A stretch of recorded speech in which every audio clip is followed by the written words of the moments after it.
நம்ம தமிழ்நாட்டில் பெரும்பாலான ஊர்களில் பனை மரம் இருக்கிறத நம்ம பார்க்கலாம். அந்த பனை மரத்திலிருந்து கிடைக்கக்கூடிய பனங்கிழங்கு நம்ம தாத்தா பாட்டி காலத்திலேயே சாப்பிட்டு வந்த ஒரு பாரம்பரிய உணவுன்னு சொல்லலாம். இப்போ நம்ம ஜென்ரேஷன் அதை மறந்துட்டோம் அப்படின்னு சொல்லலாம். ஆனால் அந்த பனங்கிழங்கு சாப்பிட்றதுனால கிடைக்கக்கூடிய நன்மைகள் பற்றி தெரிஞ்சுக்கிட்டீங்கன்னா நீங்களே ஆச்சரியப்படுவீங்க. இன்றைய காணொலியில பனங்கிழங்கின் ரகசியமான ஆரோக்கிய நன்மைகளை பற்றி சிம்பிளா தெரிஞ்சுக்கலாம் வாங்க. தமிழ்நாட்டுடைய மாநில மரம்னே சொல்லலாம் பனை மரத்தை. பனை மரத்துடைய ஒவ்வொரு பாகமும் பயனுள்ளதுதான். அதில் ஒன்று தான் பனக்கிழங்கு. மண்ணுக்குள்ளே வளரும் பனை வேர்களிலிருந்து கிடைக்கக்கூடிய இந்த கிழங்கு காலையில் நம்ம சாப்பிடும் பொழுது நம்ம நாள் முழுக்க எனர்ஜெட்டிக்காக ஃபீல் பண்ணுவோம். ஏன்னா இது ஒரு ஸ்லோ டைஜஷன் எனர்ஜி ஃபுட். பனக்கிழங்கு சம்மர் காலத்தில் சாப்பிட்டா உடலுக்கு இன்ஸ்டன்ட் கூல்னஸ் தருது. பாடி ஹீட்டை குறைச்சி அல்சர், பைல்ஸ், ஸ்டொமக் பர்னிங் மாதிரியான பிரச்சனைகளுக்கு தீர்வாக இருக்குது. இதில் அதிக அளவில் ஃபைபர் இருக்கிறதுனால கான்ஸ்டிபேஷன் சொல்லக்கூடிய மலச்சிக்கலை போக்கி நம்மளுடைய செரிமானத்தை சீராக்குது.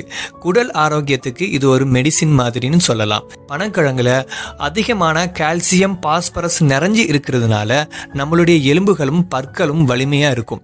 குறிப்பாக பெண்களுக்கு மற்றும் குழந்தைகளுக்கு இது ஒரு நல்ல உணவுனே சொல்லலாம். இதில் இருக்கக்கூடிய நல்ல கொழுப்பு நரம்பு பலத்துக்கு உதவுது. நம்மளுடைய தசையுடைய பலத்தை கூட்டவும் உதவுது. ஃபிசிக்கல் ஒர்க் பண்ணுறவங்க இதை சாப்பிடும் பொழுது இது ஒரு பெர்ஃபெக்ட் நேச்சுரல் எனர்ஜி பூஸ்டர் மாதிரி செயல்படுது. பனங்கிழங்குக்கு பிளட் சுகர் லெவலை ஸ்டெபிலைஸ் பண்ணுற தன்மை இருக்கிறதுனால டயபெட்டிஸ் கண்ட்ரோல் செய்ய உதவுது. இதில் இருக்கக்கூடிய நேச்சுரல் அயன் கண்டென்ட் ரத்தத்தை மேம்படுத்த உதவுது. அதனால அனிமியா போன்ற பிரச்சனைகள் வராமல் காக்குது. பனங்கிழங்கை சாப்பிட்றது ரொம்ப சுலபம். அதிகமாக சமைக்க தேவையில்லை. வேக வைத்து சாப்பிடலாம், இல்லை ரோஸ்ட் பண்ணிக்கலாம், இல்லை சுண்டல் மாதிரி கூட நம்ம சாப்பிடலாம். பல ஊரில் பனங்கிழங்கு புட்டு மாதிரி செஞ்சு சாப்பிடுவாங்க. சில பேர் கூட்டு வச்சு கூட சாப்பிடுவாங்க. இப்படி பனைமரம் நமக்கு கொடுக்குற பனங்கிழங்கு ருசிக்காக மட்டும் இல்லாமல் உண்மையிலேயே ஒரு நேச்சுரல் மெடிசின் மாதிரி செயல்படுது. நம்ம ஊரில் கிடைக்கக்கூடிய இந்த அற்புதமான பாரம்பரிய உணவை மறந்து வெளிநாடு ஃபுட்டை தேடி அலைகிறோம். ஓகே, நீங்கள் பனங்கிழங்கு சாப்பிட்டு இருக்கீங்களா? அது உங்களுக்கு பிடிச்சிருக்குதா? எந்த மாதிரி சாப்பிடுவீங்க? கமெண்ட்ல சொல்லுங்கள்.